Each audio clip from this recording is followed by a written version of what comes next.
Good evening, everyone. It's nice to see you all again. Now, you might be wondering why I'm here. There's actually a simple explanation in that when I was director of the Asian Civilisations Museum between 2010 and 2016, we got word one day of a group of batiks still held by a family in Indonesia. We didn't know much about it. I thought it was rather mysterious. And Peter Lee, a longtime supporter and donor to the Peranakan Museum, and Father Robert Warwar, proposed that this might be an important addition to the Peranakan Museum. And we thought, well, that sounds interesting, but really no more.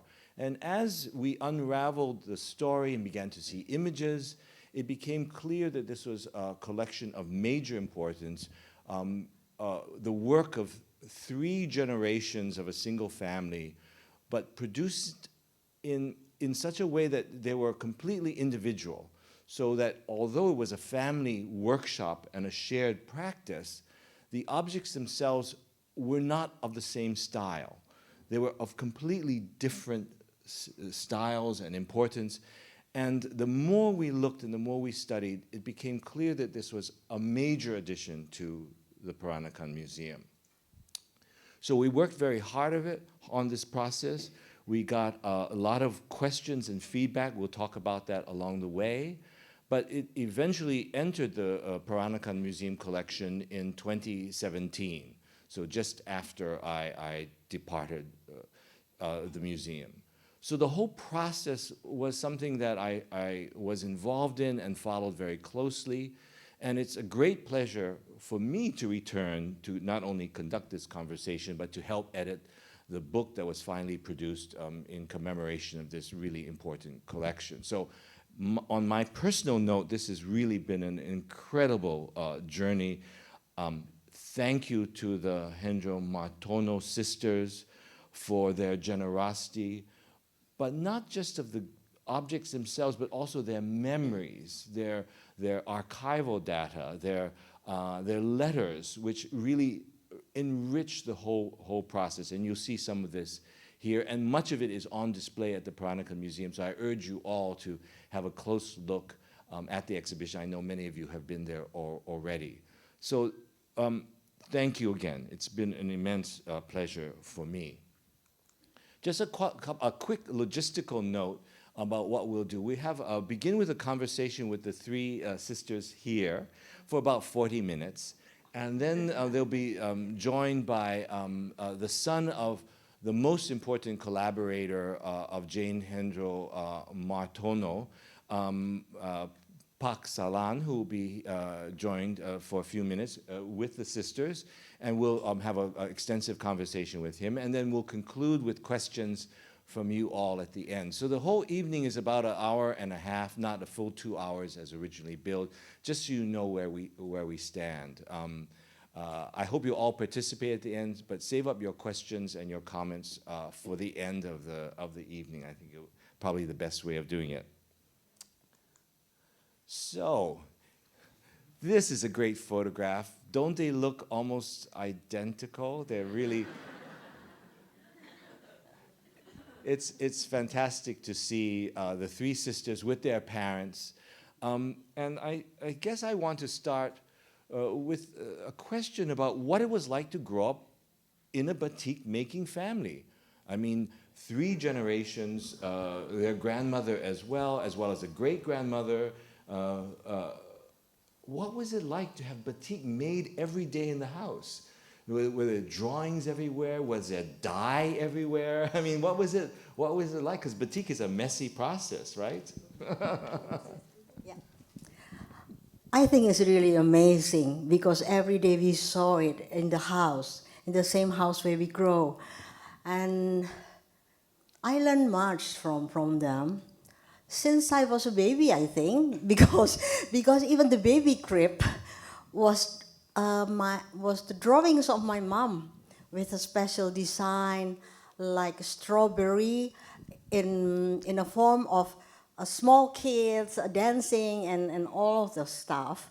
And also she made also, for me, for my graduation day as a dentist, she made a special kain and kebaya in voile. And during my bridal shower, she also made me special batik silk. And if I want to have a pocket money, she won't just give me, she teaches me that I have to do an effort of that. So I do the coloring of the batik. I learn from the batik workers around me. That's all. And she paid you for some of that. Yes, of course. How amazing, how wonderful. She will pay me after I finish one kain. So I have Wonderful. to be really serious doing that. Wonderful, wonderful. Yeah, basically, I think we live and breathe batiks. Because the three generations live in the same house in Pekalongan. And that's where our great-grandmother, our grandmother, and our mother and us lived there. And the batik workshop was at the back of the house, the front of the house where we live. And so that's what I meant by we live and breathe batiks. I used to play in the back part of the house. I would run around and the batik workers would be there making batiks. And, the man was doing the dyeing, the woman was doing the batiking. And our house is full of batiks. And Mom, while she also made commercial batiks, she also loved making things for ourselves at home, whether it's to'wi or taplak meja, or our dresses or the curtains. They're all batiks. And I would remember very vividly, best memories of childhood is when Mom would be designing late at night in the marble dining room right next to my bedroom. And she would be singing, humming, listening to music, drawing her design. And I was supposed to be asleep. But naughty little me, because there was a window next to our bedroom, I would peek out and watch her draw. And she knew I would do that. So she would look back and say, shh, go back to bed. And so Here's Ika and Melia with a tokwi, altar cloth, shows you the daily use of batik, the design by your mother. And here, do you want to explain this? Because here's you wearing some batiks. This is Jane's batiks, wearing garments. Melia. Melia. Melia. Yeah, at that time, I was joining a fashion show in the In Jakarta. in Jakarta. I was chosen by them, and I'm helping them, and also helping Mom waiting for the batiks, selling batik there also. People can buy the batik there. Isn't that beautiful? So I think nice. it was from a trade show. Yeah. That's why you see the batiks in the background. In the back, but modeled beautifully. Melia is exquisite, huh? So the curators cataloged a lot of the books and drawings that that Jane, your mother, used to produce the batiks. Here are some of the books that they took photographs of. Any questions? I mean, any comments about what she was particularly interested in? We know that she liked the Chinese garden, for example. That was a particular motif at a certain point. But here we have Japanese and Western books as well. First of all, our mother speaks multiple languages. She was educated during the Dutch occupation in Indonesia. So she speaks Dutch fluently. She speaks English fluently. She speaks Indonesian and Javanese and a little bit of Mandarin. And because of that also, she has a hunger of the world. She hasn't traveled around the world by then, but she subscribed and bought books in different languages. As you can see here, Flipje and Saint Fringes are not English, that's Dutch. And that's actually, that's a very interesting book, has fond memories for us three, because that's a book that was, there's a jam company that's, basically it's like a loyalty program. Every time you buy a jar, you get a strip of comics with Flippier. And Flippier is this great man, and Flippier has lots of animal friends. And Mom would tell us the story by reading the books, and she would make Flippier characters in batiks. In fact, my crib was Flippier's. I found photos of me as a 6-month-old with Flippier around me. And then later on, I discovered that Stan, who's Ika's older son, has the same crib liner. I guess she kept it somehow. and so, yeah, Mom derived all her inspirations from various sources: Dutch books, Japanese books, American books, Chinese books, Indonesian books. Yeah, unfortunately, the Chinese books we don't have anymore, because yeah. Did she draw a lot from the books? Because there are a small group of drawings that connect to batiks. How often did she draw on paper? Oh, she draw all the time. I mean, every day she'll be drawing something. But these books, oftentimes, I think it's a study. So she would flip something and she would see a picture of flowers and she would practice or just, start making her own style, but she would mimic them. And then eventually she doesn't need the books anymore. Right. But the birds, the books, the bamboos, and, it's like she would look at the Chinese books and saw the lattice works in the windows. Mm-hmm. And that's why you would see that in some of her batiks, the rocks, the rocks, the ponds, and the fish. So she learned from this. We often saw her basically using this book to study the movement as well. Like if she likes certain painting, she sees the movement of it. And also, she's inspired with many things. Like, I remember we have a close friend of my grandpa that we often went to his house. And there's a window in his house, a round window, that you can see it from her batik with window, and usually it is with the Chinese characters before. Yeah, but that's characteristic of the Chinese windows. So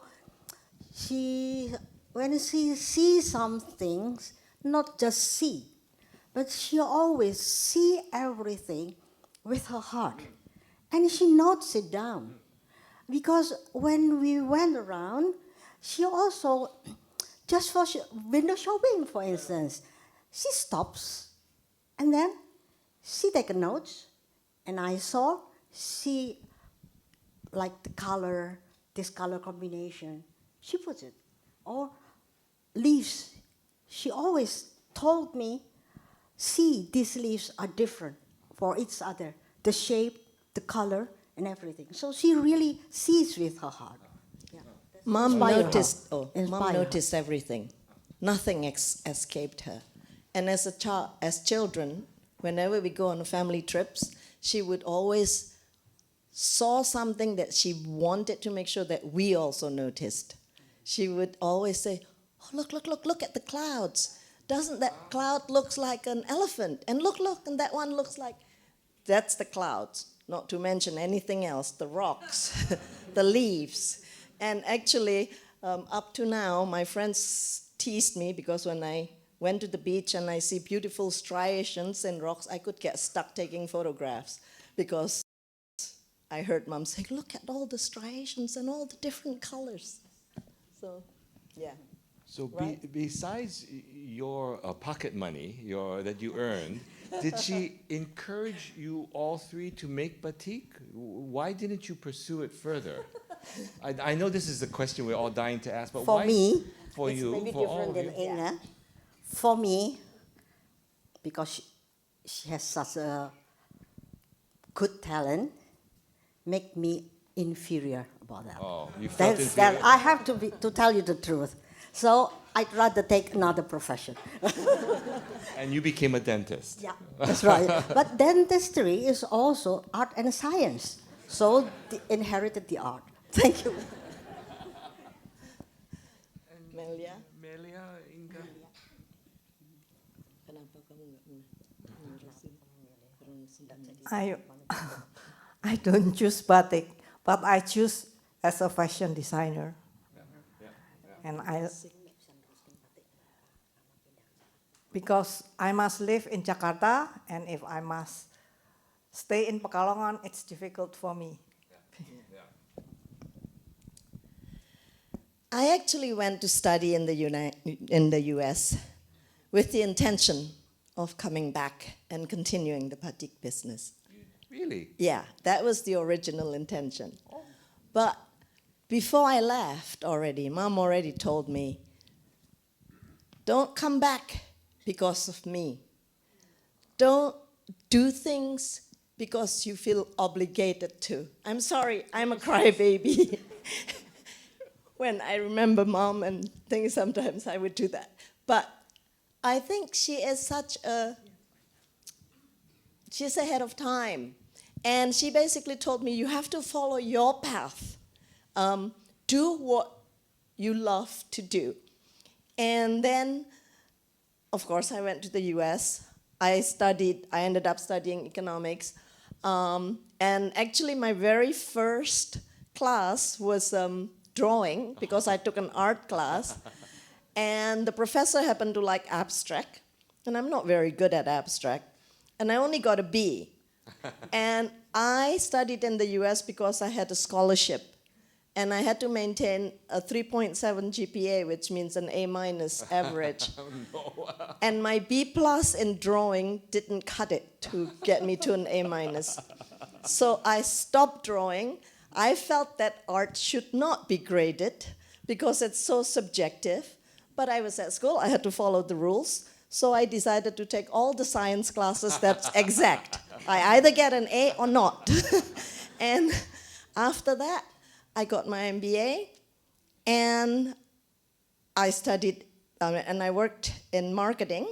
And I would have loved to continue the art of batik, but in order to do that, I have to live in Pekalongan.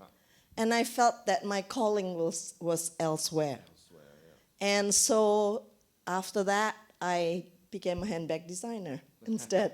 And initially, the first year of our business, I actually wanted to do a collaboration with Mom.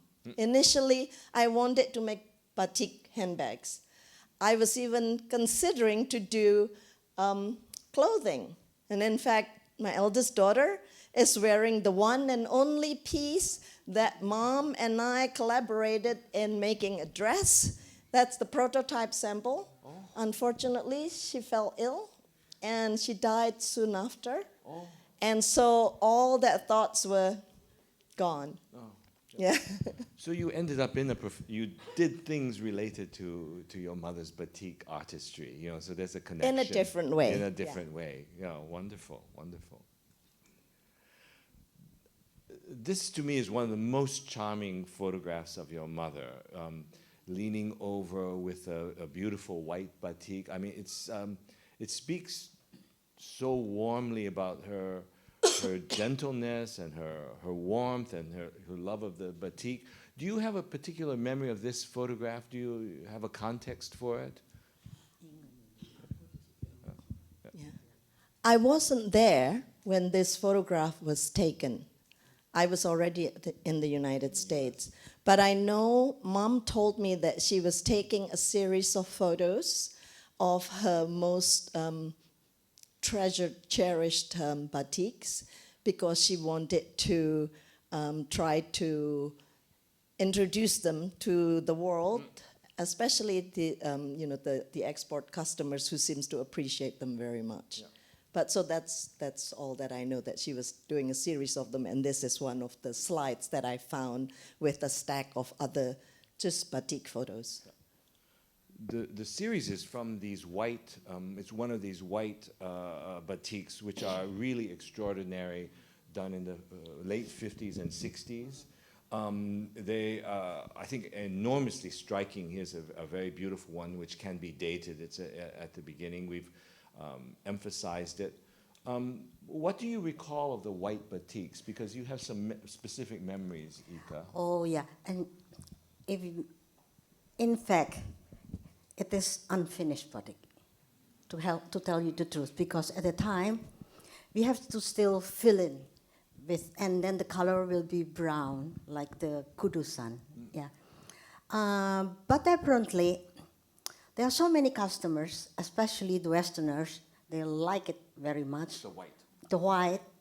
And if you ask me what we call it, in fact, we don't call it something, but they, one of them likes it and say that it's like a Watteau. Watteau is the painter, you know? Watteau, yeah, yeah. So she always told us it's like a Watteau. So mommy also mentioned this Watteau. So it's in our mind, this is Watteau, just like that. The French 18th century painter. Yeah, painter, yeah. Apparently it's a Which doesn't look anything like this. No, Exactly, it that's doesn't. why, It's that's very why. different. But maybe it's a I'm- masterpiece of art, you know, sort of don't know, high, yeah. high accomplishment in terms Yeah. of art. How amazing. I must say, while it may be true that it is an quote-unquote unfinished kudusan, but there's also a different story to that. Mom had always loved the white background. She intentionally unfinished a few of them because she did not have the heart to finish it and make them all brown because she loves the white background. And so it's an unintentional unfinished. And Intentional, unintentional. yes. And she had always loved the white background. She knew how difficult it is to make a white background because it's hard to, I guess, to hide the imperfections. Right. Also, she wasn't so sure in her own, I guess, idea of loving this white piece as something. And she received that confirmation around the early 70s when Westerners, when Indonesia opens the door to the world, Westerners starts coming to Indonesia, seeking batik, coming to our house. Mom started showing some of these, and almost every one of them fell in love with her With the batik white. pieces. Yes. And in particular, one lady who wrote the book, Inge Elliott, she's the person who just gushed over and called the Watteau. And Oh, she's the one who made the Watteau comparison. correct. Oh. And Mom told us, and actually I remember looking it up, and honestly I don't see the resemblance. No connection. He's a frivolous kind of Rococo French artist Yeah. with dancing figures and many fuzzy things, and this is Yeah. completely different. Oh, how But interesting. because this one, Mom's inspiration was from Chinese gardens. And there's the stream, there's the peonies and the rocks and the, maybe koi or goldfish, yeah. So, if you don't mind, tell us a little bit about Inge McCabe Elliott, because she loved these white batiks. She bought many of your mother's batiks, and she published your family's work for the first time. It's a very influential book. Many of the batik experts that we've talked to said that they discovered the Wee family and Jane through Inge's book. But she used this design for commercial purposes. What's your recollection, or what's your comment or feeling about this? During that time, there were two people who were quite influential in introducing our family's work to the world. One of them is Gordon Bishop. Gordon Bishop was an American businessman who is like a kindred spirit to Mom. Even though Gordon is more of Oeij's age, Ika's age. But they could talk to the wee hours about various things and arts, and they just connected at a soul level. Gordon had always wanted to bring Mom's work to America, and he did. He was actually also the first person who sponsored Mom to go to America. Oh, is that right? Yes. He owned a gallery He in owned New a York. gallery Yeah, in just Soho, to- in New York, called Tropics. And he made an exhibition of Mom's work in his gallery. He booked Mom to speak at the Asia Society in New York to talk about batik. And they have always planned to one day perhaps sell Mom's design to American customers that make wallpapers and bedspreads, pillows, home decoration stuff. But Gordon and Mom wanted to sell batiks, not batik print, because to Mom, batik print doesn't honor the process of batik. And so they were trying to work on that. Inge McCabe was there at almost the same time. And Inge McCabe's story is a bit of an unfortunate situation, because we are indeed grateful that she loves. Mom showed Inge McCabe a lot of our family's batiks and her own batiks. Inge McCabe persuaded Mom to sell a lot of her batiks. All of these were always marked not for sale, not for sale, and that's a different story. Our mother, when she loved something, she would write not for sale in each of the batiks, to the point that Ika can remember and vouch for this. Our father says, which one is for sale then? Because all the good pieces would immediately be marked not for sale. And so Inge McCabe tried to buy. Mom keeps saying, no. Especially her mother and her grandmother's pieces, she would never, ever sell to anyone. But Inge McCabe persuaded her to sell a few of her special pieces, the special Watteau pieces and all that. And I think there was a verbal agreement that if Inge McCabe sells anything, which she would do, she said, she would try to work with Mom, whether it's in a royalty or whatnot. Same with Gordon. Gordon also said that. And with Gordon, we have lots of documentations of that, because there were lots of back and forth communication, and Gordon saying, let's approach such and such, and there's lots of calculations. Even if they purchase this, we get X%, and we split it in two, you get this, I get that. With Inge McCabe, none. There was only unspoken agreement, verbal with Mom, that Mom told us and was expecting that if something comes through, it would happen. Unfortunately, she discovered it through Gordon and through me in the US at the time, that suddenly Bloomingdale's was selling dresses of this design, right? I don't know if it's this exact design. It might not be this exact design, because she has a lot of Watteaus in different patterns, but similar. I have the dress, actually, because I bought it. Because You bought it yourself at Bloomingdale's in Yes. San Francisco.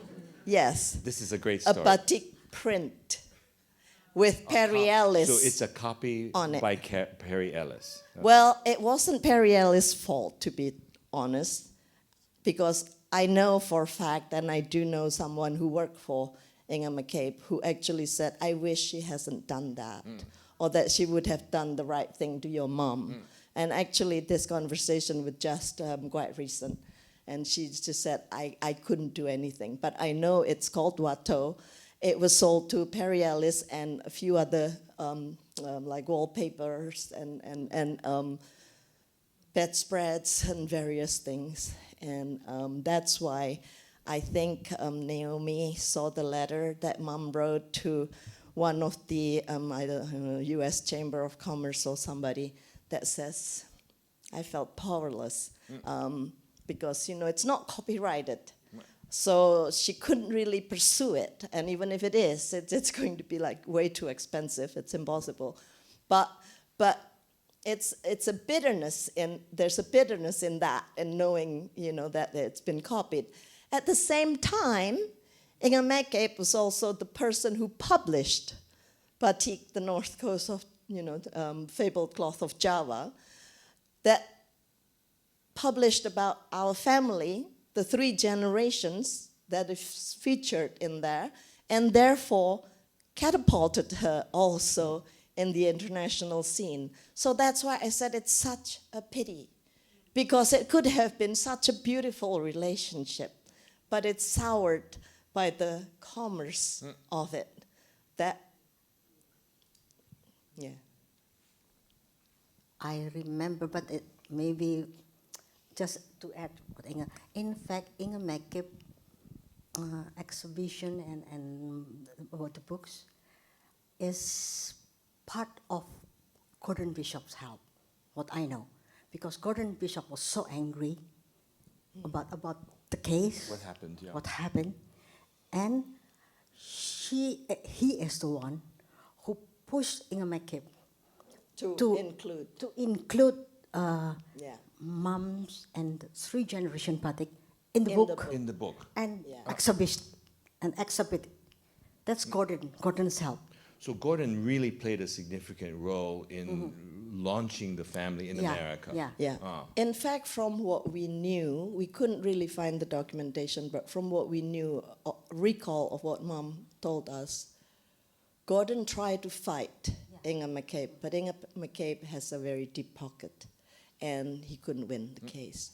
And what we could find was about simultaneous timing. Gordon was actually negotiating with similar, actually even the same, one of them is the same company that ended up producing the wall hanging in print for the batik version of it. But he lost, of course, also. So, yeah. I mean, Inge McCabe Elliott has a mixed reputation, and it's interesting to hear your view. She made publications, she pushed out the North Coast batik, as you say, but at the same time, behaved in a very duplicitous way. On a positive note, she gave her entire collection of batik, at least 90% of her batik, to the Los Angeles County Museum Correct, of Art. later on, yes. And in fact, your grandmother's work enters a museum for the first time in Los Angeles through Inge McCabe Elliott. I only discovered that recently, yeah. So there is Yeah. a slightly positive spin on Yes. this very Yes. problematic story. Yes. But, I know it's painful. Thank you for sharing this, because it's important that we, treat these things, I think, Yeah. in an honest and upfront way. Yeah. So for the scholars among you, be careful about commercializing your work, really, the other thing I just want to comment on is that, fashion lies outside of copyright, as a fashion designer. And it's one of those things that is very problematic, and that explains, of course, fast fashion like H&M and Shine. Things can be copied immediately. And the same is actually true for textile designs. It seems to lie outside international copyright rules, which is really a great pity, as we see from your mother's work. Yeah. Really, thank you for sharing this. This is important. I just give you another of these wonderful white batiks. This has a slightly tinted background, has a slightly brown background that Ika was talking about. But it has that same beautiful dynamism. You can see why why Westerners especially were so attracted by this kind of design. It's modern, it's clean, it has a lot of that appeal. But much of your mother's work is completely different. Yeah. It has very dark backgrounds. The motifs pop with energy. There's a great exuberance. If you had to guess, I think we could almost see clearly that this is something that was produced in the 60s and 70s. It really represents its time, at least to my amateur view. But do you have any comments on these types of batiks, these wonderful sort of designs? And many of them bear Balinese titles. they seem to pay specific homage to a visit to Bali in 1971, I believe it is. Do you recall that visit to Bali? Yeah, I mean, we recall the visit to Bali because it was a big trip for us. And it was our last big trip together before our father passed away. Oh, I see. So it was very memorable. But, and yes, she was very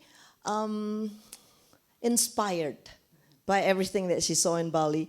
And she named a lot of the collection with Balinese name, even when the actual design doesn't necessarily resemble anything. Exactly. This is a little bit of a mystery to us. So. Yeah. But like this one is actually, she called it Burung Hong or Phoenix. So it's not necessarily Balinese, but somewhat. But there are many of them. There are also some that are very clearly Balinese. We actually have the commercial chop pieces. Chop is the block stamp one with actually the Bali island shape, and it has the name Bali on it. Those were the commercial pieces. There were also all of the pagodas, and I mean the chandi. Pura, the chandi, yeah. And just many others. And so, but Mom's design, well, if I divert a little bit here, but Mom was probably, I would say, the one that has the most challenging task.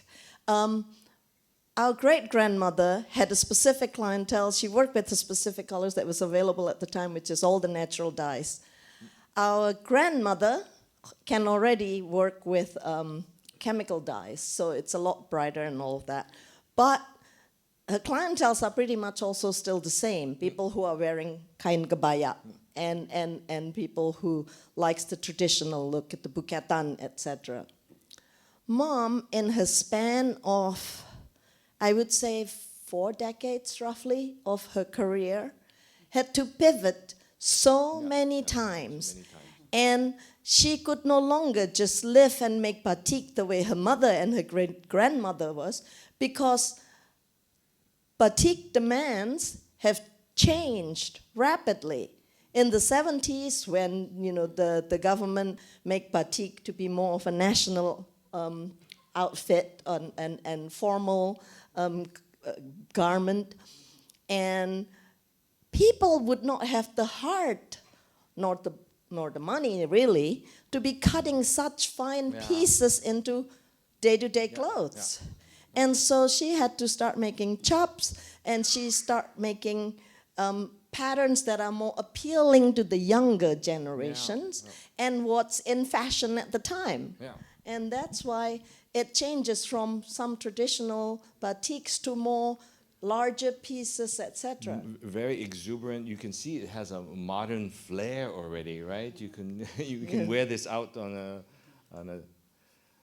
But at the same time, she also does these very traditional. I wanted to just show you the Chinese garden tile pattern, because we talked about this before. With many of these traditional references. But you're right. Jane had this ability to shift and to do things simultaneously.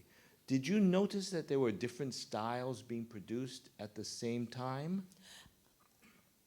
Partly it's a demand, right? And I mean, it's the demand of business. Remember that Mom was a young widow. Our father passed away when she was merely 48. I was 14. So she suddenly have 3 young children to take care of. She suddenly lost her business partner. She was designing and taking care of all the manufacturing before. Dad was the one that travels around the country to sell. She suddenly has to do both. And demand changed at the time from the traditional 1948, 1950s kudusan to bright color, to cheaper, and later on in the 70s, 80s, her American customers, as much as they love the batik and gush over it, they say, we can't pay that kind of a money to make a, like a day-to-day ready-to-wear. Who can afford that? And so Mom says, but we need to export this. And so they work together and they ask for simpler things, simpler patterns. And some of her later works in the 80s, if you don't know it, you probably wouldn't know it's Jane's work. It has kites, it has abstract patterns, it has watermelons, anything, and sometimes just simple roses. Those are because she was trying to meet the demands of the export market. Export market. Yeah. Yeah. But it's thanks to all that, and thanks to batik being more exposed to, to the world, and the world start looking for batiks, she could afford sending us to school. Wonderful. Oh, wonderful. So one of the critical events I just saw, also 1971, was the state visit of Queen Juliana to Jakarta. And your mother was chosen to make batiks for the royal family and then to present them. This is not her doing the presentation. There's some intermediary making the gift, but your mother is in the background. Do you, And that is a piece that's being presented. being presented. So these things were very important, including works for the princesses. One of them became queen later. Any recollection of this particular event? Was this a big, exciting event in your lives? Of course, yes. Because at the time, my parents are invited to the palace. And because the show was in the palace. And she made, that's a silk dress. Yeah. Oh, silk dress, silk batik. Silk batik, yeah. And she's one of the pioneer making silk batik at the time. Because making batik on silk is much more difficult at the time, because if you just make mistake, then it will be a disaster. Yeah. And in fact, she made that for the princess, like you have mentioned, and also that one. Yeah. And it was in the palace. So that was her batik silk, and that lady is the daughter? That lady is the daughter of the President Suharto. Oh, I see. Yeah. Who was presenting Who's doing the woman in glasses? And next to the Queen Juliana is Ibu Tin Suharto. So this is Queen Juliana here, right? Yeah. Great. This was one of the last big events also that Mom did together with Dad. Yeah. And Your father passes away in January 73. 73, so shortly after this. Yeah. And I think this was July 71 or something like that. And it was a big deal. She was very proud to be asked to create special pieces for the Queen Juliana's first visit back to Indonesia in 1971. Not just for the Queen, for the princesses, but also for Prince Bernard, which is her husband. Yep. This I have later. Yeah. Here.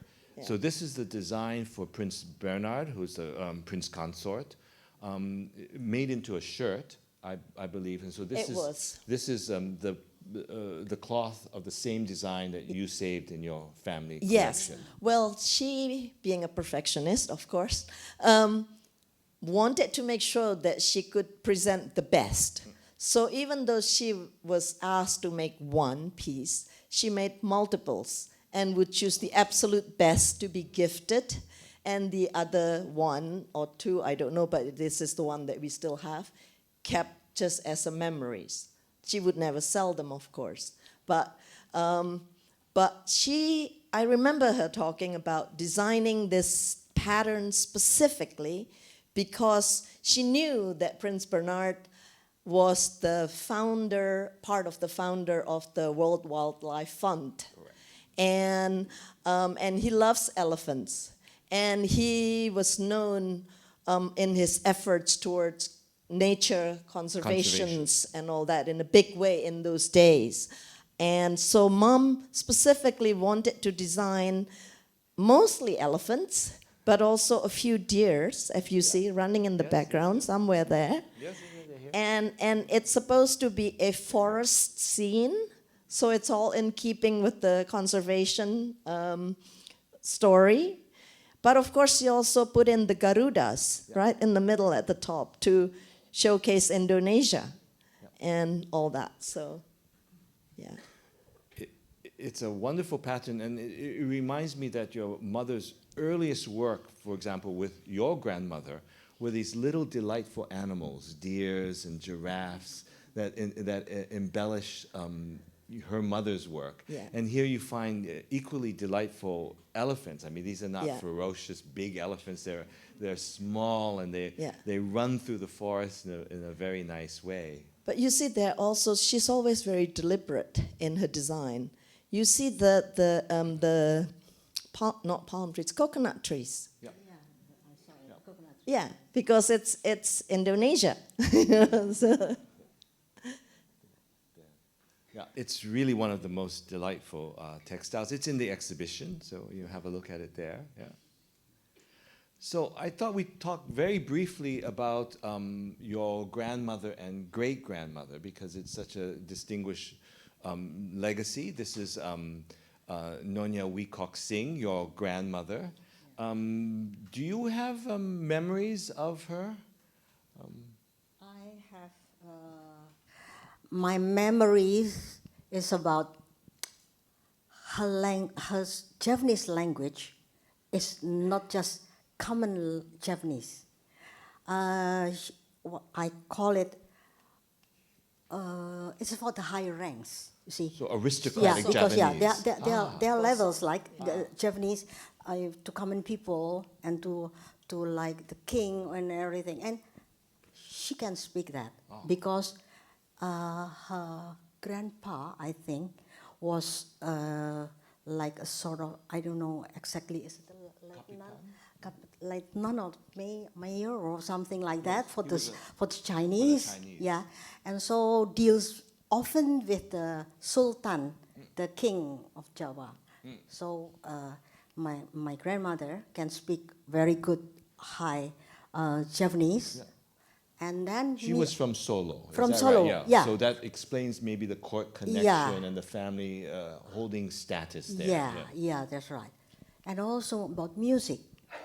Music that I often remember is that she has a small radio, like we call it radio transistor. Yeah, so like that. Yeah, she likes kelenengan. Kelenengan is a very classical Japanese music. Yeah, not just common, but it is kelenengan is more classical Japanese music, and she loves to watch wayang orang performance theater. Yeah, and wayang orang is not just a performance like a dance, but they that have moral values in the stories. And I often was join her watching wayang orang while I was in Solo. There's in Solo, and she has a pile of wayang orang stories. I like reading too, so I often borrow it from her, like Mahabharata, Ramayana, and all those. She has a lot of that. Oh, wonderful! Yeah. So this is really a beautiful photograph.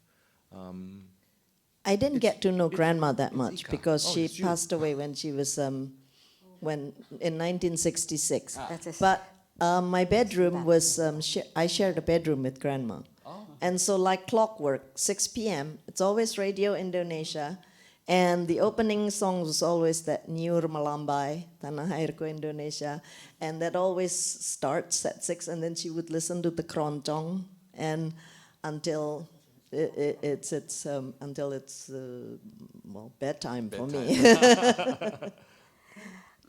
You see from the picture that my grandma is not a stern person or something, but she's very cheerful. She's very cheerful. So children love her so much, and that is my uncle, but cousin of my mom.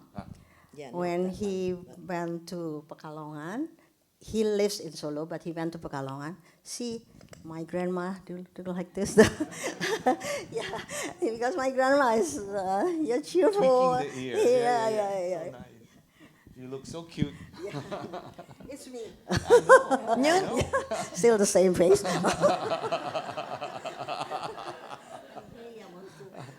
to say something. And grandma is like singing. Sometimes she asks me to play the piano while she is singing. Oh, I like wonderful. it. I can't forget that Oh, moment. wonderful, wonderful. Grandma is really a matriarch of the family, but not a matriarch in the sense that usually like a matriarch is a disciplinary.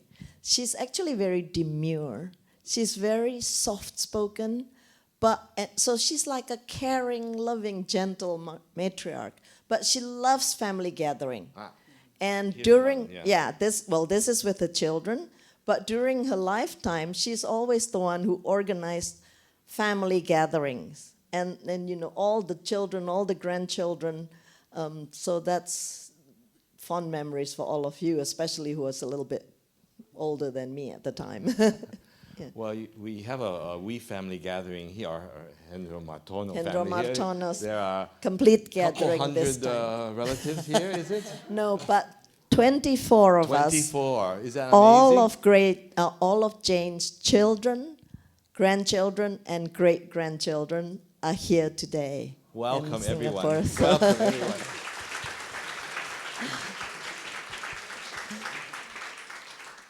How wonderful.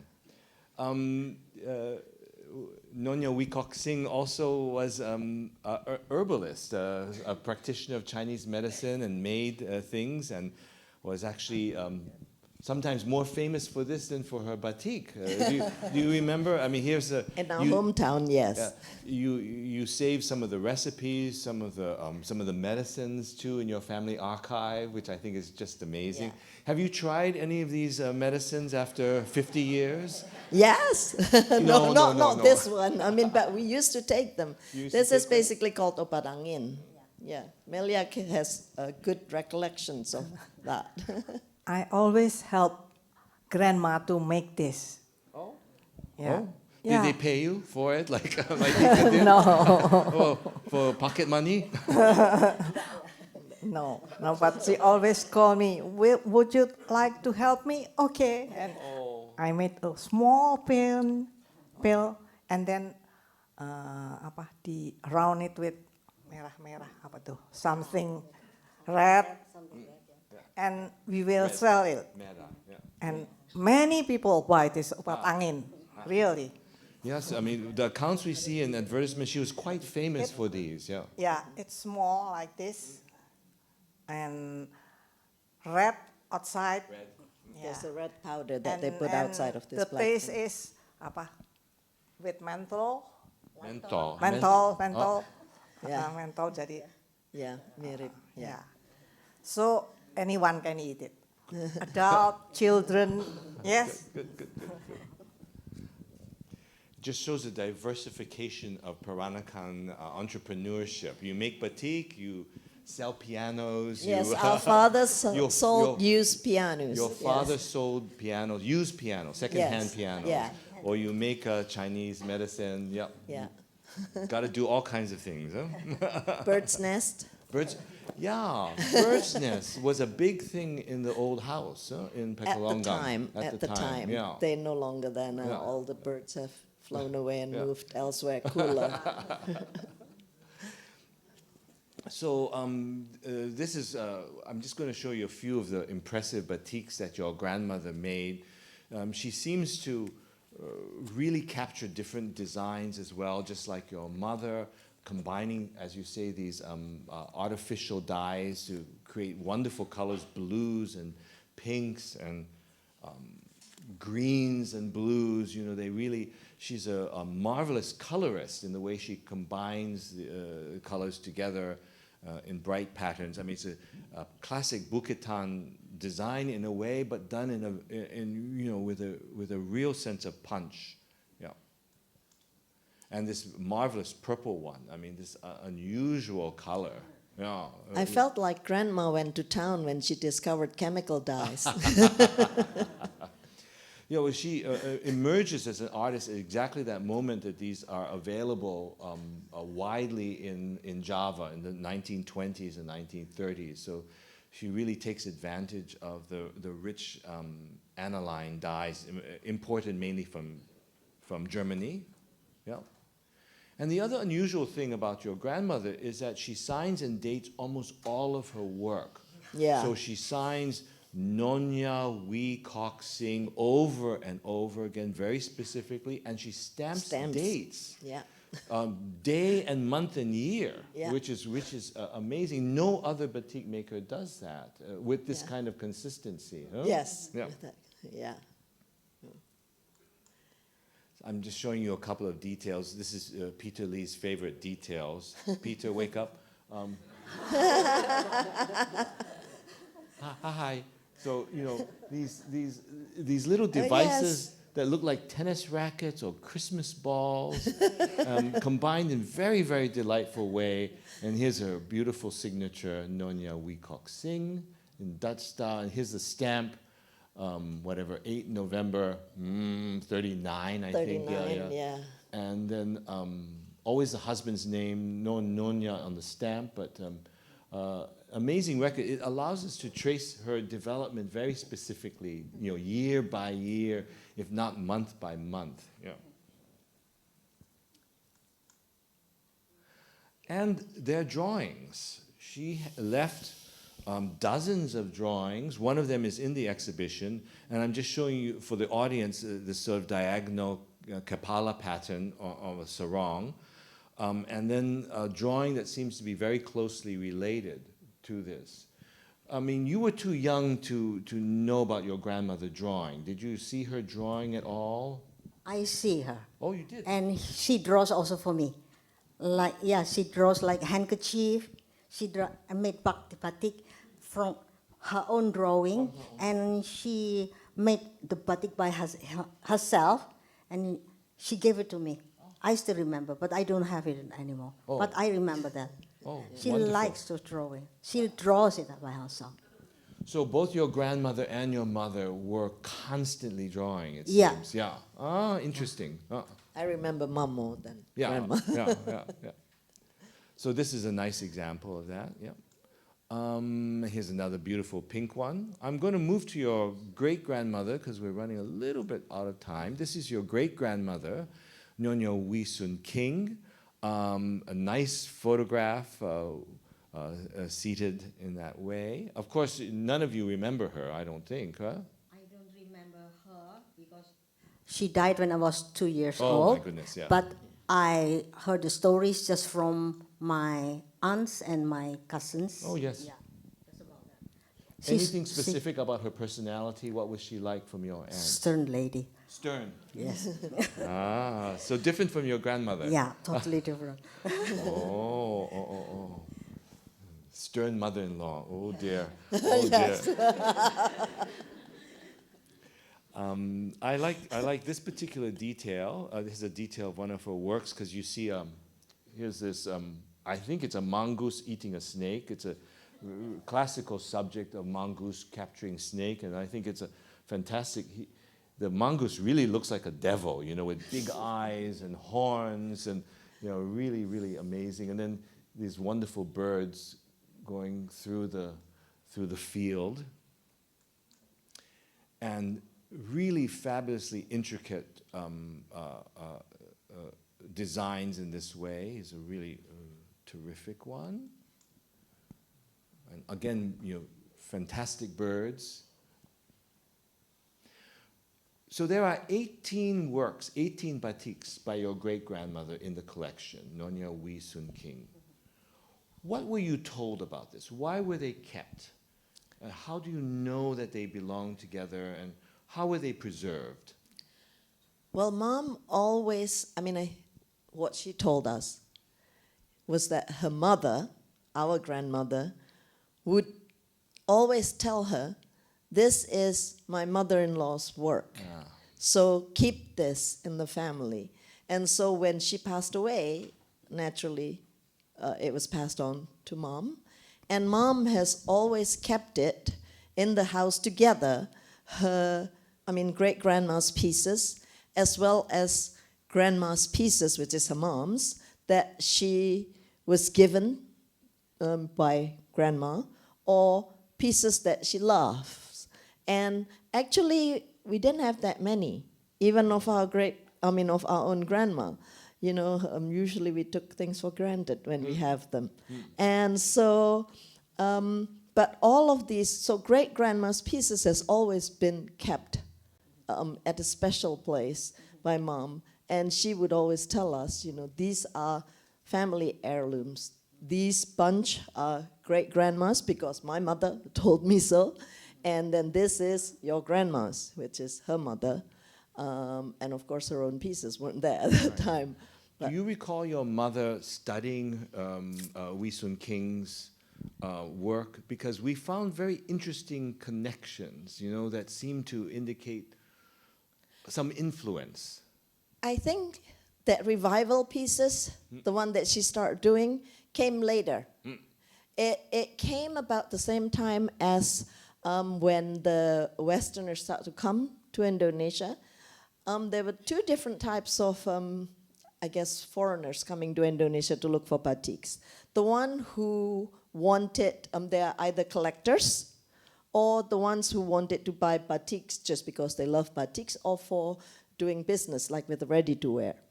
And Mom soon discovers that there were all of these collectors who love the old antique pieces. She would absolutely never, ever, ever sold any of the few pieces that she had. Yeah. But the requests kept coming. Why can't you make them? Why won't you make them? Why can't you make us some of these? So eventually, she thought, why not? I've got the example here. So here's a work by your great-grandmother on top. Yeah. Your mother below, which you can see has a connection with the zigzag patterns and even the Kapala design. And then a photograph of one of the workshop people making one. You can see in the back, hanging. So this is the period where your mother was emulating her grandmother, your great-grandmother, to produce these works, which I find fascinating. The works themselves, if you were able to see them up close, you could tell it's not exactly the same quality because it's big spread. But yeah. I just go back 1 second because I was fascinated, and this is Peter Lee's discovery, that the messenger bird motif from your mother is emulated, I don't know, in the work of her grandmother, where you can see birds carrying little messages. On the side, yeah. On the side here. Yeah. And in your mother's work, here the birds carrying little envelopes. Yeah. And I find it fascinating that there might be a connection, after a huge gap in time, right? Decades and decades later. Yeah. Anyway. But maybe we should move on and invite our next guest. Just left. Yeah. Oops. Well then. Wonderful discussion so far. And now, ladies and gentlemen, we'd like to invite a longtime collaborator of Jane. He is Mr. Muhammad Sahlan, son of Mr. Chamid Jasin, to join in the conversation as well. Can we welcome him on stage, please?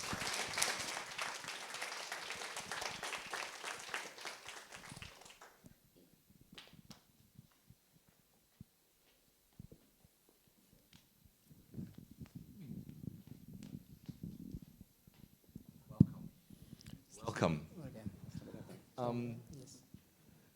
So this is a discussion. I'm going to ask you a few questions, but please join in and make comments and ask each other questions as well. This is your mother and father. Yeah. I wonder if you could tell me a little bit about your family, especially your grandparents and the way they founded an important school. Maybe start with that, because I think it makes a nice introduction.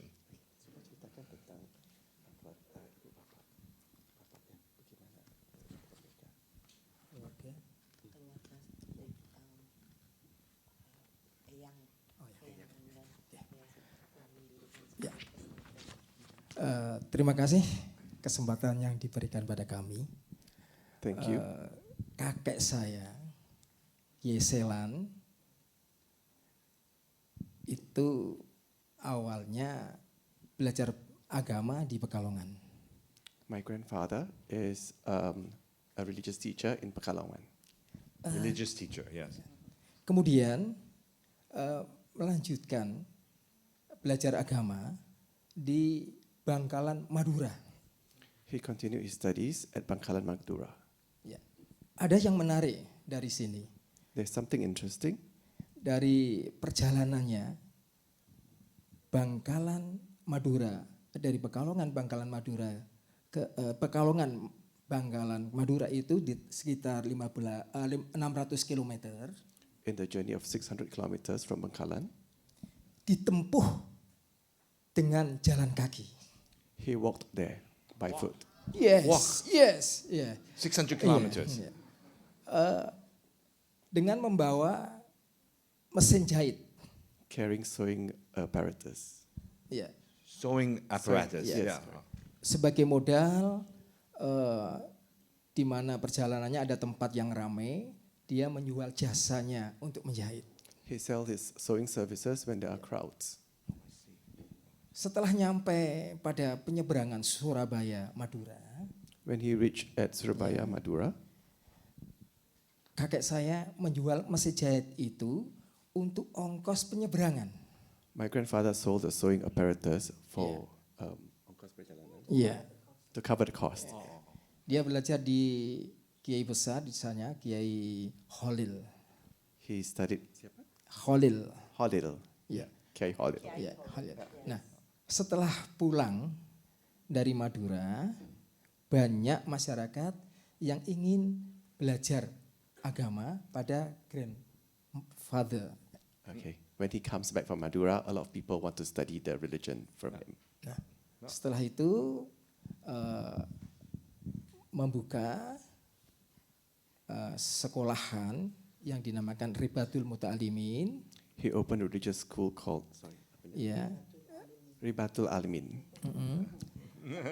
yang hari ini berkembang menjadi madrasah di samping mengajar agama, which is an institution that other than religion, paginya juga mengajar sekolahan umum, it's a common school in the morning, ya, seperti SMP, SMA. like high school and higher education. Dan santrinya ini sudah ya ribuan lulusan dari sekolah itu. And there are thousands of graduates from this school. Wonderful, yeah. So his grandfather founded the first. His grandfather founded the first Islamic religious school in Pekalongan. Pekalongan, yeah. His Grandfather, yeah, grandfather. That's, I think, an important step, important beginning. How did your father enter the batik business? How did he meet Jane and start making batik with her?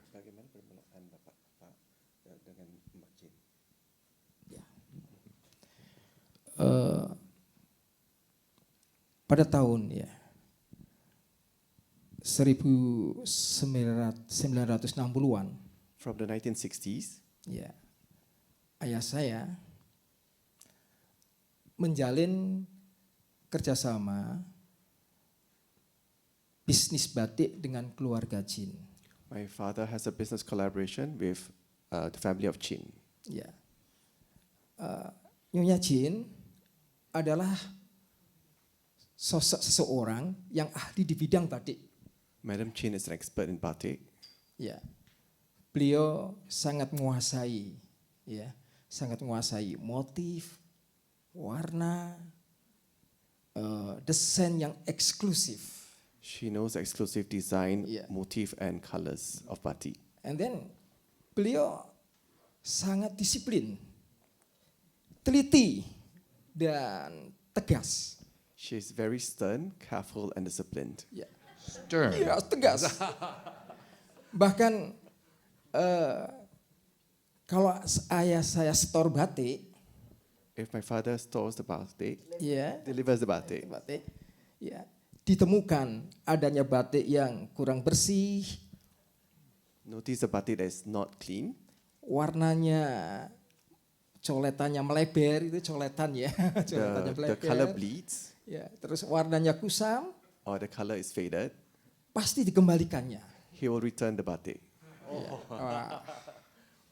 Bahkan ada permintaan produk hasil karya ayah saya tidak boleh dijual kepada orang lain. There was a request for my father's work not to be sold to other people. Ya, meskipun dari juragan batik yang ada di Pekalongan sangat menyukai, mencintai, bahkan ingin membeli yang lebih mahal. Even the nobles who want to buy at a higher price, Yeah. it was not sold to them. Namun ayah saya komitmen tidak akan menjual batiknya selain Nyonya Jin. My father will not sell to anybody else but Madam Chin. Oh, kalau bapak saya backgroundnya juga dari latar belakang santri atau orang yang sekolahnya di madrasah itu. My father is Yeah. in the religious field. Yeah. He's a esteemed religious teacher. Ya. We hear a story that your father helped Jane and your father choose the name Hendromartono when Chinese had to change the name to an Indonesian name. Do you remember how that happened? How did he choose the name for your family? He might not know.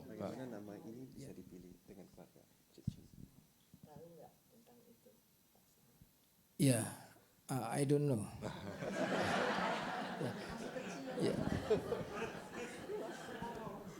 Good answer. He's It's fine. much younger than me.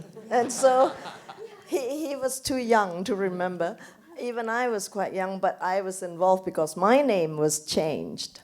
So basically when we had to change our names, because our father, his father and our parents were very close friends.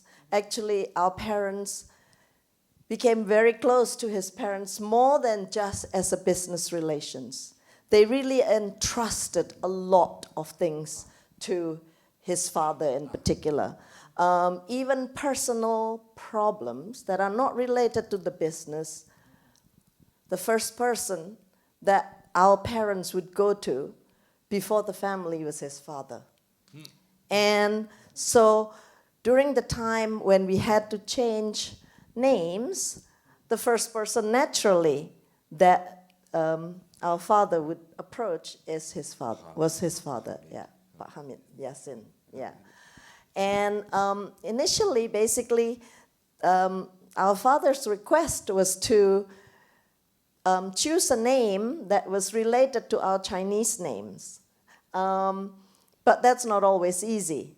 And in fact, you notice that maybe a lot of the Lims, because Lims was our family name, become Taslim, Halim, Salim. Oh, yeah, that's right. And that's the more common ones. But my father did not want that. He said, Pak Jasin, tolong pilihkan nama yang bagus. and so, so please choose a good name. And so there are meanings in all of them. And in fact, it ended up like Ika is the first child. She was supposed to be Dwi, which is second, but she didn't like Dwi, so she refused that, so she became Melia. And I'm Trini, which is the third child. That became my middle name because I didn't quite identify with that either. I've been called Inge since I was born and little. But Pak Jasin chose Hendro because my father's name was Hin. Yeah. So Lim Siok Hin. So from the Hin, he said, I couldn't really quite find an Indonesian name that has the same meaning.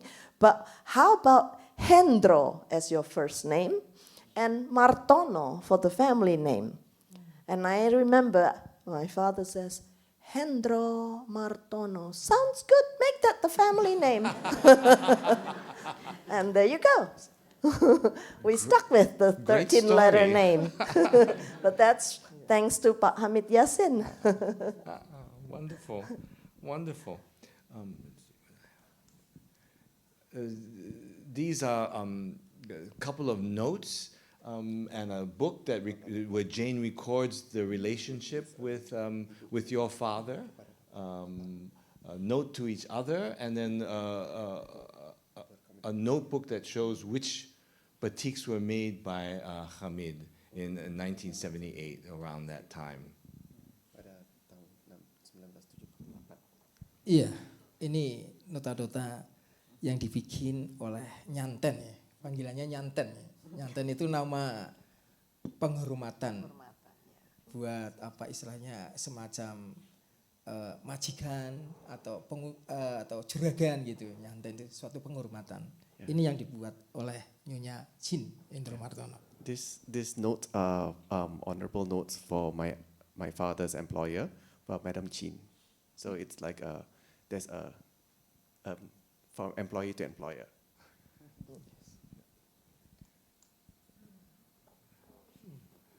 So this is a photograph made just recently at your house, which I think is amazingly nice. Iya, ini keluarga kami yang tertinggal. These are the remaining members of our family. Ya, keluarga kami 10, masih 3. There were 10, and now there's 3 members left. Ya. Yes, yes.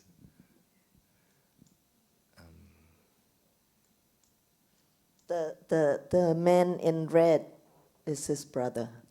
Yes. Yeah. So at the time of the riots or conflict in Pekalongan in 1966, the story we hear is that the family batiks were stored by your father, by Pak Chamid. And this is apparently a photograph of the room where the batiks were stored. Do you recall any of this story, or can you comment on this room? Ya, saya masih ingat tempat ini sebagai penyimpanan batik dan barang berharga penuh satu kamar itu.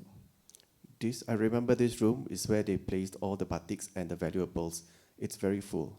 Iya, dan saat masa sulit, kemudian waktu dikembalikan, tidak ada satupun yang tertinggal. Ini suatu apa istilahnya bentuk kepercayaan yang diberikan orang tua kami yang dilaksanakan dengan sepenuh hati.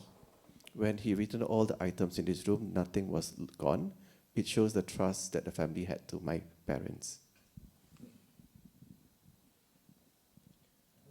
Do you recall any of this conflict in 1966 and the troubles that were happening in Pekalongan?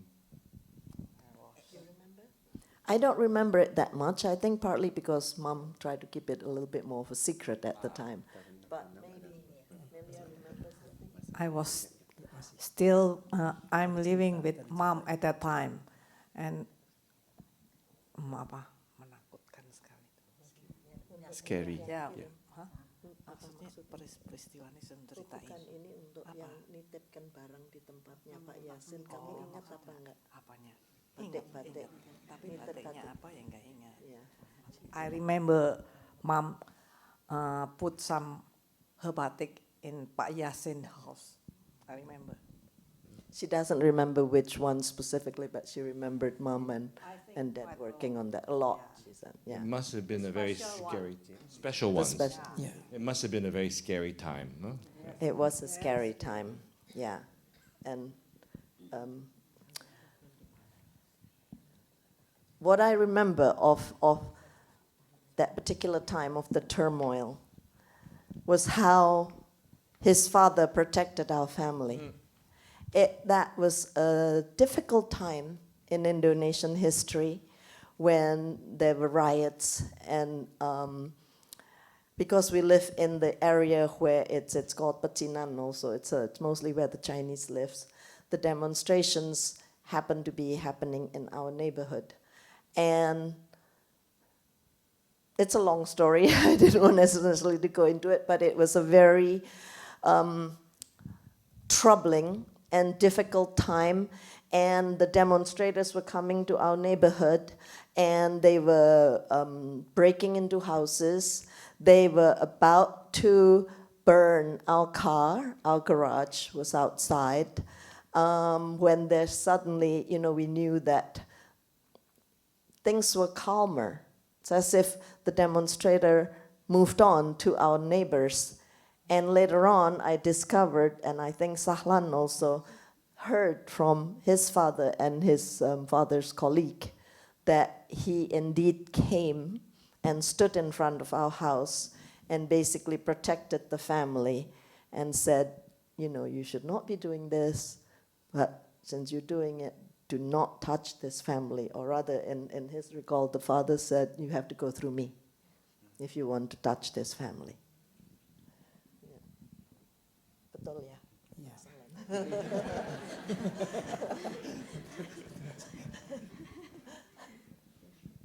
It's a remarkable connection between your families, and you're still here connected and getting along very well. I think it's just amazing. I wanted, Ya. go. Ini suatu keajaiban. This is magic. Kami, keluarga Pak Yasin, sudah 40 tahun lebih kehilangan kontak dengan keluarga Jane Hendromartono. My family lost contact with the Chin family for 40 years. Yeah. You lost contact for 40 years? Yes. Oh, this is a surprise. And how did you connect again? Ya, alhamdulillah pada tahun 2023 kami dipertemukan di Pekalongan. We met in 2023 at Pekalongan.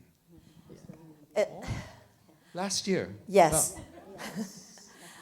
I Googled and Googled and Googled Bapak Chamid Jasin and could not find the right person until they were already in Pekalongan at the time preparing for things. And I decided that night, I said to Ika, you must find their family. They must still be in Pekalongan. And she says, I'll try. But so she was contacting everyone she could think of in Pekalongan.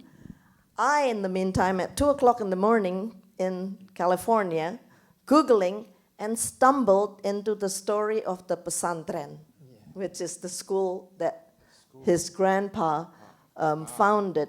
And in it was mentioned, Kiai Haji Chamid Jasin as the descendant and who continued the school and helped build the school after the father passed away. And I thought, wait, and it mentioned the address and all that. I called Ika immediately, and Not really. It's really a puzzle. Really a puzzle, because even you send it, still I can't find it. See, really, it's so difficult. I just noticed your place, Landung Sari. Yeah, that's place. So I have a colleague, a doctor, a medical doctor, Dr. Mario Anang, and I asked him because it was mentioned one of the descendants is also my colleague, also a doctor, and I know that Mario maybe knows him, and he is the nephew of Chamid Jasin.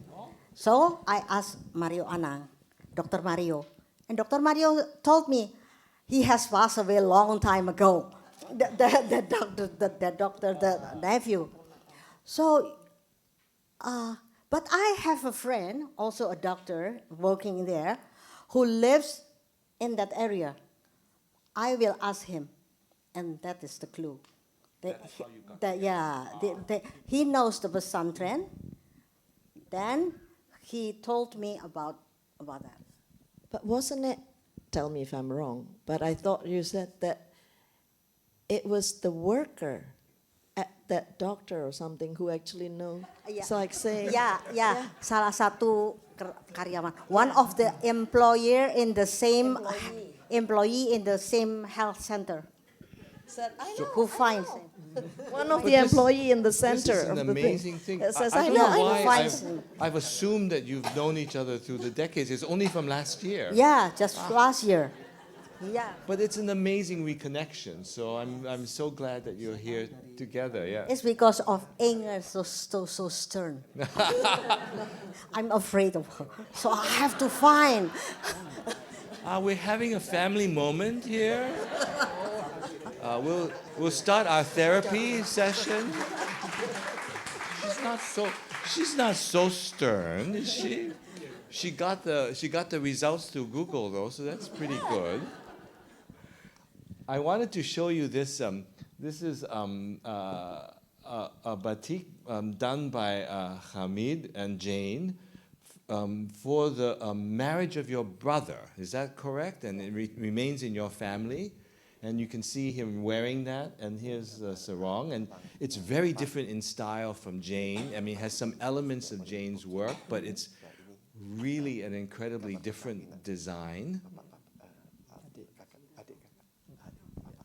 I think, just a slight correction, I don't think it's Jane's work, but it's made by his parents for the wedding I of see. their son, but you can tell that it has Jane's influences because they work together so much. But so different. So this is a mistake on our part. Yes, so it's by Chamid. Yeah. Hamid. Pak Hamid. Because I think like the birds you could tell, but out of the 4 collaborators, I might say that probably the only one that mom would sometimes share designs with is was his father. Yeah. Ya, batik ini diproduk atau dibuat oleh Pak Yasin, bapak saya. Ya, This design is by Pak Yasin. ya. Namun ide dari pembuatannya, bapak memperoleh dari Nyonya Chin. The idea was from Nyonya Yeah. Chin, from Yeah. Madam Chin. Ya, Oh, jadi, yeah. ya, jadi semua produk batik yang dibuat ayah saya itu dari motif, dari corak maupun desainnya utamanya itu diberikan oleh Nyonya Chin. So the designs and the patterns are all inspired by Madam Chin. It's a remarkable batik, yeah. Yeah. And remains in your family. Yeah. Thank you. And Oh. No, and batik tadi, sarung ini diberikan oleh ayah saya kepada anak yang apa istilahnya sebagai sarung untuk pernikahan gitu. This was actually given by my father to the groom as a sarong. And he's wearing it. Great, thank you very much. So this is a collaborator we saw before. We don't have to do it again. And I just wanted to conclude very briefly. This is a Jane in Washington, D.C. in 1984, showing her batik, her mother's and her grandmother's. So there's the 3 generations on display for the first time internationally in 1984. A really fantastic photograph that shows the international acclaim that began in the 80s. Fantastic photographs taken in 1983 of batik production.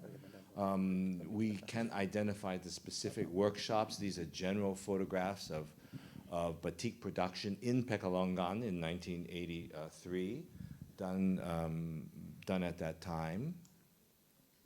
And really fantastic image of drawing on batik. But I just wanted to conclude maybe with one quick question for the sisters especially, but for everyone. What motivated you to give the collection or present the collection to the Peranakan Museum?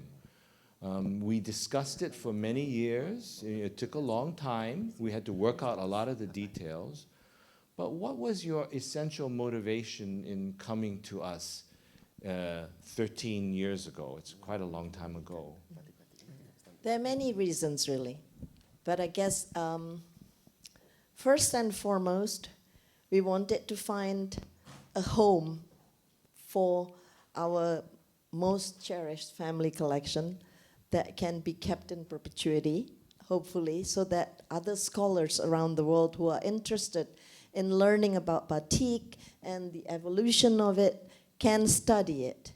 And because we ourselves are of a Peranakan family, we feel a kinship to the Peranakan Museum, and which we believe has a mission that we can identify with. But aside from that, we also want to make sure that these batiks can be preserved for generations to come. And we know that that's not an easy feat. And we are quite impressed with the conservation, that the museums here have. But of course, as I've told the story the other night, initially, we actually wanted to honor our mother in 1998. That would be her 10-year anniversary of her death. We wanted to give a few special pieces to the few or different museums around the world who had exhibited our family's collection. It was Peter Lee who persuaded us and kept saying, please don't do that. These batiks belong together. And one can learn much more by having a comprehensive collection.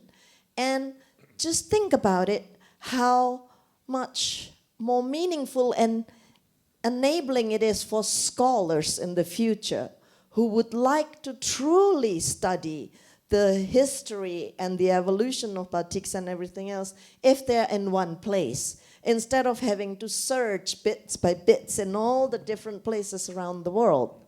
And then to sweeten the deal, he said, if your family donated all these 100 pieces to the museum, I will donate all of our family, Likiplis family's collection of our families to make them all be reunited together into one collection, to make it be more of a larger collection in the world. And it's better than that, because a few weeks ago, I mean, literally Yes. a month ago, Peter Lee ran into a colleague in Jakarta. He was on the way to a conference that we were both participating in. And this collector, Akim Riyadi, who was here yesterday, decided to give his collection as well to the museum, which includes early dated work, a collaboration between your grandmother and your aunt, which had been previously undocumented. Yes. So there becomes a kind of snowball effect of giving that you started. So it's just an amazing legacy. Yeah. But I've interrupted Inge, please. Oh no, it's okay, but it's true. It's exactly. I mean, our own family was still learning because we weren't aware of the existence of this collaborative work, which probably is more during the apprenticeship periods of our aunts. Our grandmother, Nyonya Oeij Kok Sing, has 6 children, 1 son and 5 daughters. Out of the 5 daughters, 4 of them made batiks, 3 dabbled in batiks for a few years. 1 was Jane, who did it for 4 decades. But we didn't know, we never knew that there were pieces that were actually signed by both our grandma and each daughter. Well, Mom, we found, but then our 2 aunts, Peter found in his collection, and he was so excited about that. Oh, do you know that we have this apparently? And he kept wishing, it's like, if only we could find the 4th one. And in the 11th hour, magically, the 4th one appeared through Agam. Agam, yes. So It's a it great truly story. was like, yeah. Before we go to questions, I just want to make one final comment on my own, because when we were negotiating the gift to the museum, we encountered questions from the donors, from Inge especially, who asked us very tough questions about what would happen to the batiks. Were they going to be preserved? What happens when the Peranakan Museum is disbanded? Where would that thing go? What happens if the National Heritage Board morphs into something else? What would happen to the collection? I mean, these were tough questions which we were taken aback by, but they were necessary questions. And may I just say, the three of you asked tough questions that helped us define NHB National Collection Policy. And in terms of my period at the Peranakan Museum, it was a moment we were discussing the Tang cargo, the shipwreck, and archaeological material, which internationally is very difficult to handle because archaeology has to be preserved in a different kind of way. And your batik collection actually comes close to being this archival record of a family that's like the Tang cargo and the other shipwreck excavations we've done.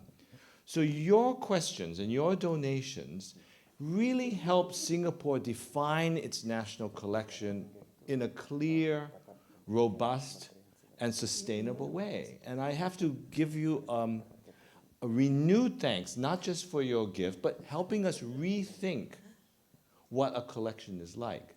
Because it's something that cannot be sold, it cannot be given away. It's really in perpetuity. As the directors and curators change, as a museum might be renamed and morphed into something else, the collection will always remain. And for that, we really thank you very much. Thank you.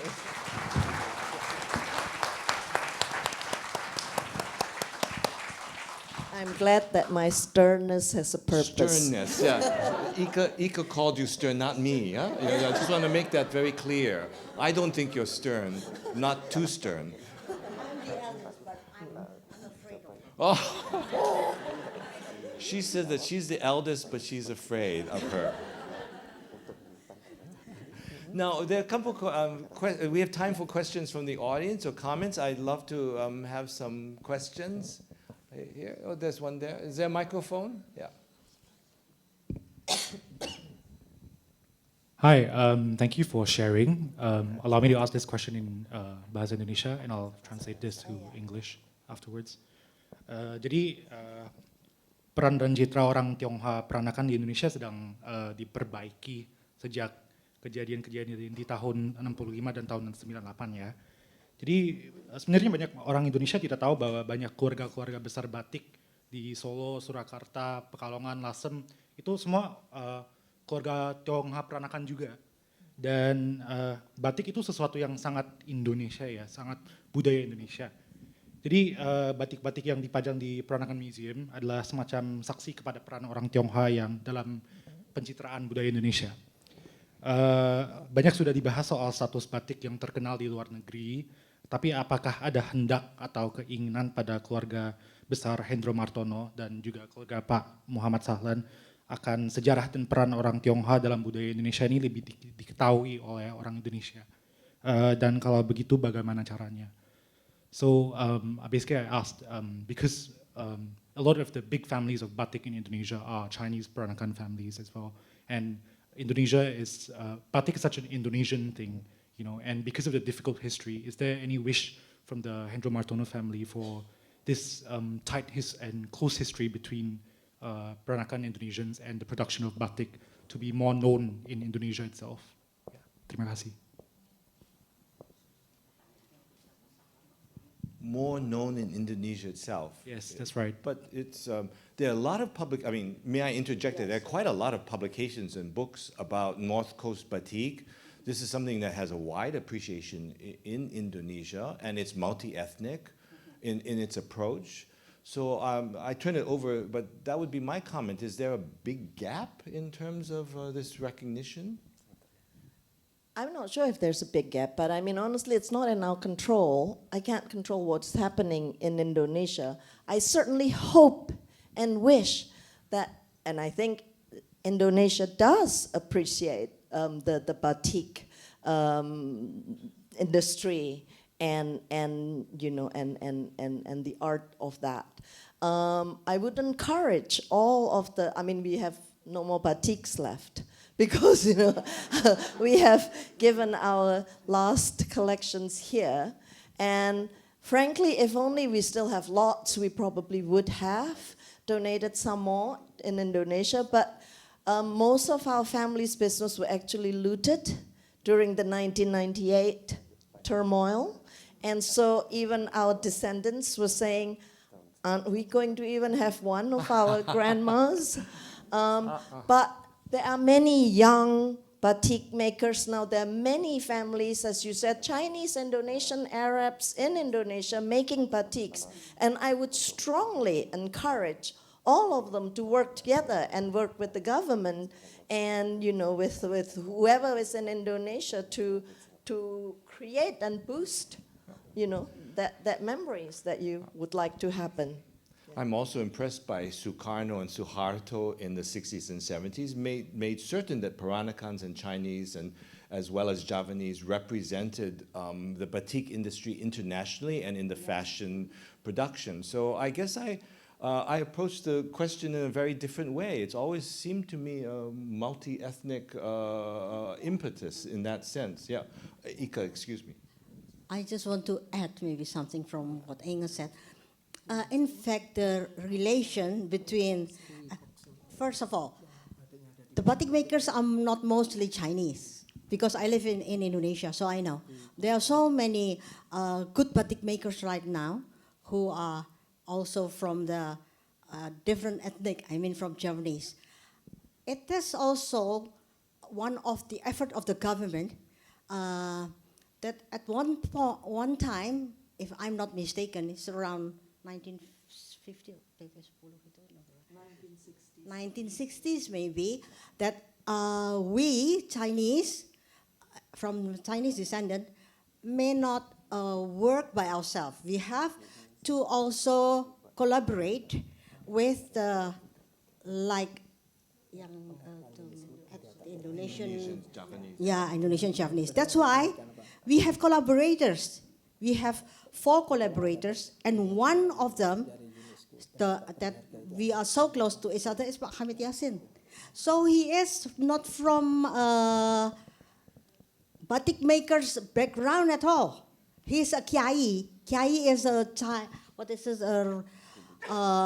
informal leaders from the Muslim, but he has a talent, and he works together with my mom. My mom gives everything to him. His talent, her talent, he gives it to, so they can work together.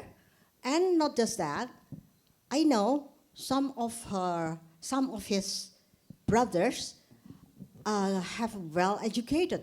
One is from the ITB, is Institute Technology of Bandung, one of the best, and the others is from University of Gajah Mada. It is all because of the batik business that we collaborate to each other. So between the Chinese and the Indonesian origins, they can work together. And the situation now is much better in Indonesia, because there are many pesantren children who can speak who can speak Chinese, etc. Okay. Another question here. Shall we move on just to cover a couple of questions? This one? Not so much a question, but a request. I think, was it you who said that you have your daughter is wearing a dress? Can she stand up and let us have a look? Come up, come up. Yeah. Whoa. Thank you. Thank you, I should have done that. Sorry, I'm failing at my moderator. Yeah, this one here. One more here on the aisle. Lily here. Okay, I want to keep going on the sternness thing. Everybody should be afraid of Auntie Inge. Can you explain that part of the exhibit where Jane says or signs off, "I am Jane Hendromartono"? What's the story there? And also in the catalog in the book, a friend pointed out that your first 2 matriarchs are all Nyonya something, with that funky Peranakan names.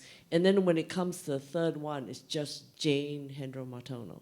So where did she get Jane? And then why did she go, why did she make such a big fuss about I am Jane Hendromartono? I think the curators can probably go a lot more in depth about that.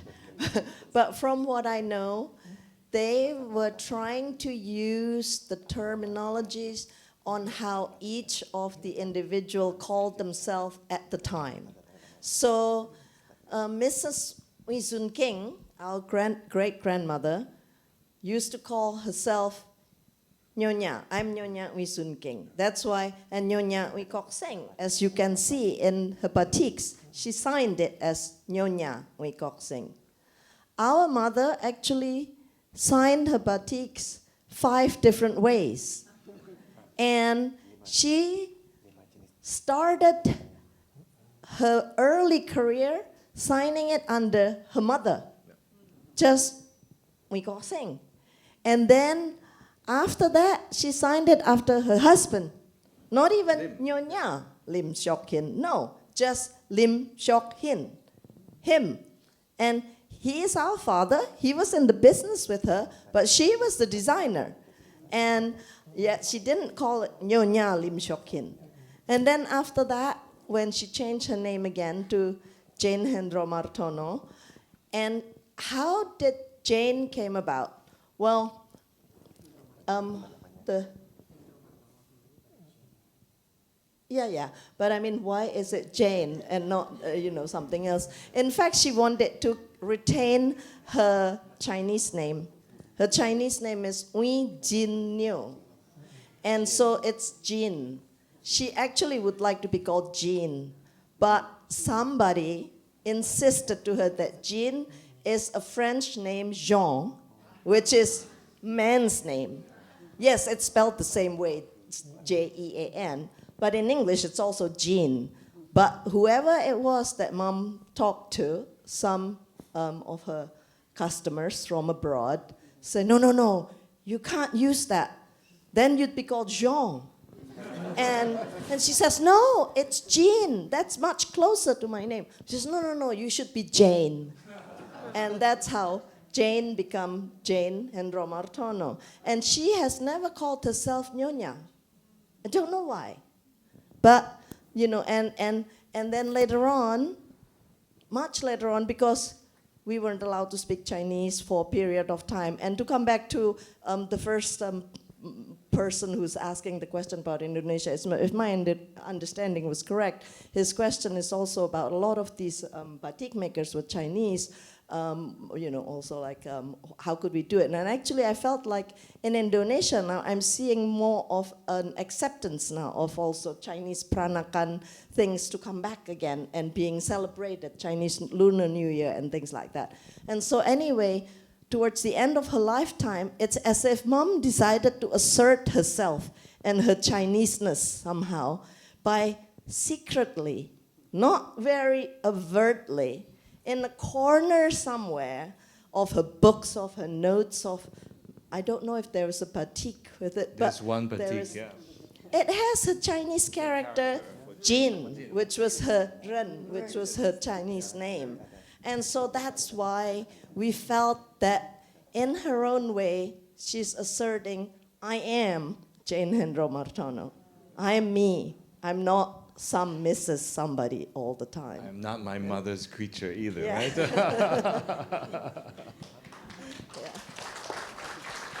Well, thank you all very much. I think I'm going to end it because we're running a little bit late.